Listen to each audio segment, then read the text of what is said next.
Spider-Man Into the Spider-Verse 2 was, of course, announced officially.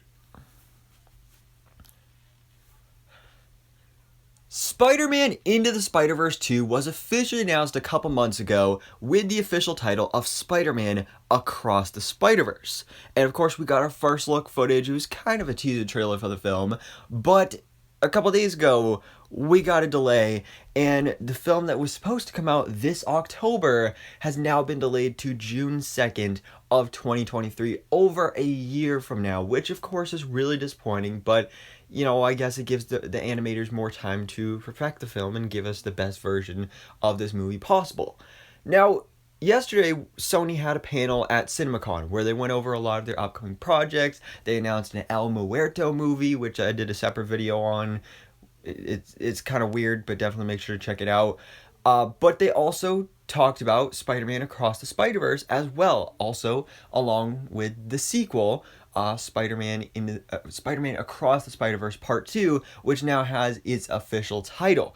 But anyways, first, let's talk about all the brand new details that we learned about Spider-Man Across the Spider-Verse. So first of all, Spider-Man Across the Spider-Verse will feature 240 characters and takes place in 6 universes. And that was revealed by, they're actually not the directors of this movie, they're actually producers of Phil Lord and Chris Miller. The sequel is way, way bigger than the last one. So, yeah. Now, when they say 240 characters, I don't know if that means like characters in total that just have speaking lines at all, or just actually specifically like, oh, these are characters from the comic books, like 240 characters from the comics. I don't know exactly what that means, but either way, that's a big deal. And of course, we are going across the Spider-Verse, so it makes sense that we're going to be taking place in 6 different universes. And that's something I'm really excited to see, is how, as we saw in that teaser that was released back in, I think, December, how the art style varies in between the different universes, and when you go into a different universe, that character adapts to that art style, and I think that's going to be really cool. Now, also, they actually played the first 15 minutes of Spider-Man Across the Spider-Verse at Cinemacon, and we don't have the actual footage itself. Maybe Sony will release it at some point, but we do have at least a footage description, where it does say that Spider-Gwen, Spider-Man 2099, and Spider-Woman, aka Jessica Drew, who we know of course is going to be voiced by Issa Rae in this movie, are battling the Vulture on Earth 66 in the Guggenheim. So this is quite interesting right here. That this, first of all, is happening. It's awesome that we're going to be seeing a version of the Vulture in this movie. I'm really excited to see that. But also this specific team up, specifically in the first 15 minutes of the movie.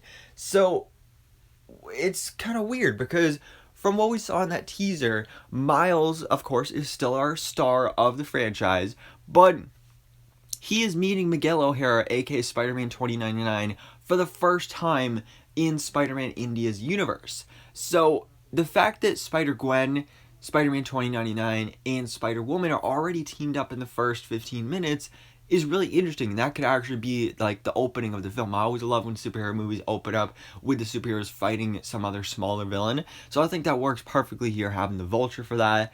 And this is something I'm really excited to see, especially the explanation behind it of like, alright, how is this already a team up? How does this factor into the main storyline?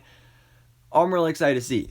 But speaking of exciting news, we also have the official title for Spider-Man Across the Spider-Verse Part 2, aka the third movie in the Spider-Verse trilogy. We have Spider-Man Beyond the Spider-Verse. So they are not going with Spider-Man Across the Spider-Verse Part 1 and Part 2.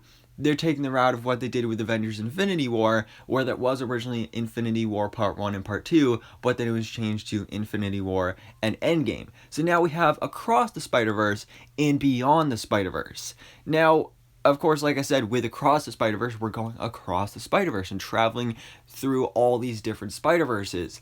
But Beyond the Spider-Verse, this one is really interesting because what does that mean? Like, what is beyond the Spider-Verse? Does this mean we're going to a point outside of reality, outside of the multiverse, like to a Madam Web type thing where she kind of controls the web of life? Is that what we're doing here? I don't exactly know, but it could be a cool tie into their upcoming Madam Web live action movie.